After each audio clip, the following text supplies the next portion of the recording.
Alright, now when you get ready to strop, when I'm out in the woods, I use just my regular everyday work belt.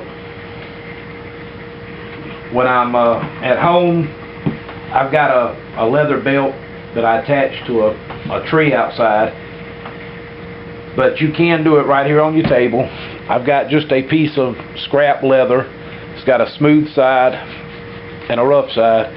And this is just a 6,000 grit buffing compound that you use on a buffing wheel. It's a buffing rouge. I just take and put a little bit of this into that leather.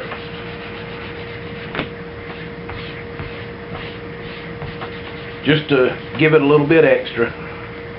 And only on the rough side, the really textured side.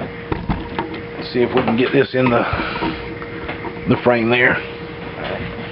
Then I'll lay my piece of leather down on a piece of non-slip padding, a little tool belt liner, and just take it and lay it down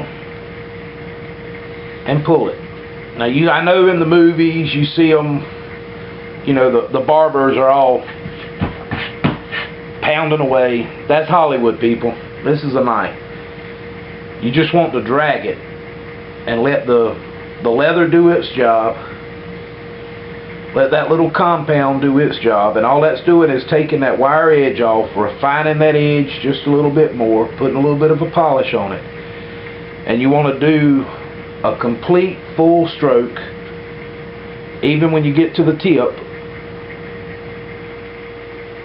And you want to keep that blade laying at the same angle. You don't want to roll it up, because if you pull that blade back and roll it up like that, you're taking that edge and polishing it over, changing the angle, and getting rid of that thin, sharp edge that you put on it to begin with.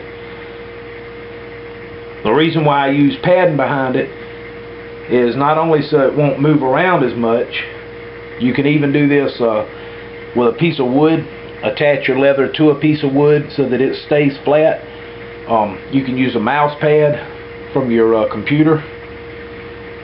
But that padding helps give it some give so that leather pushes in a little bit, and it'll make that leather bow.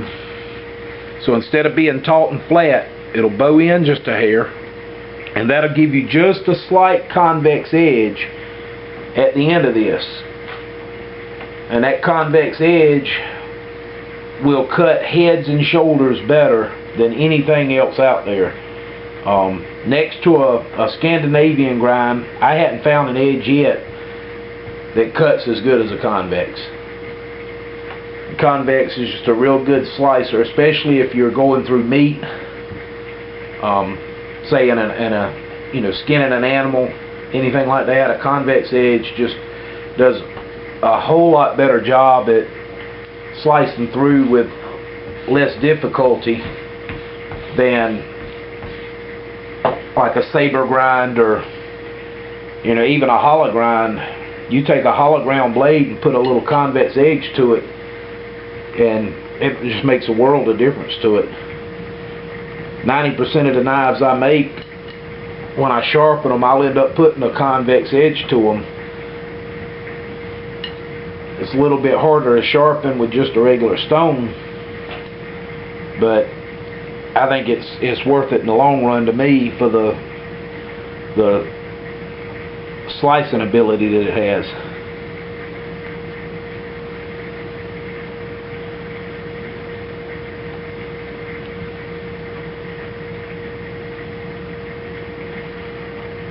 That feels pretty good. We're stopping on a nail. See if we still got a point there. Still got a point there on the end. Don't have any more of that hard wire burr. Just a slight little bit right there on the end.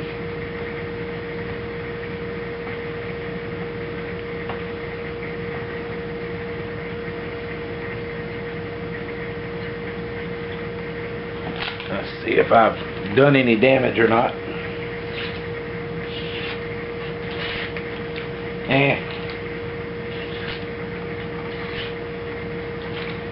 It's not the greatest steel in the world, I can tell that because it's cutting a hair.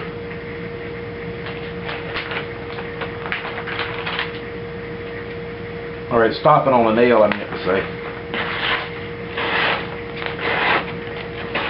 You can see it does slice, but it's not let's say it's not razor sharp, but it'll definitely do some damage on a person.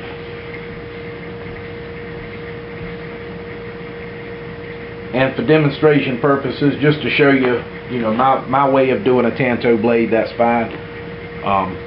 I didn't even go to the finer stone here, but that'll work just fine. I'm probably going to just put this on a belt sander with a 1000 grit belt, put me a good little convex edge on it, touch it up, put it back in the wonderful sheath, and put it back in storage. So that's it for right now as far as how to sharpen a Tanto. Like I said, the main thing you want to remember, don't dig that point in or you'll end up rounding it off. Best thing to do is to take the end of it, just that first main blade, and always make a few swipes just holding it straight on your stone,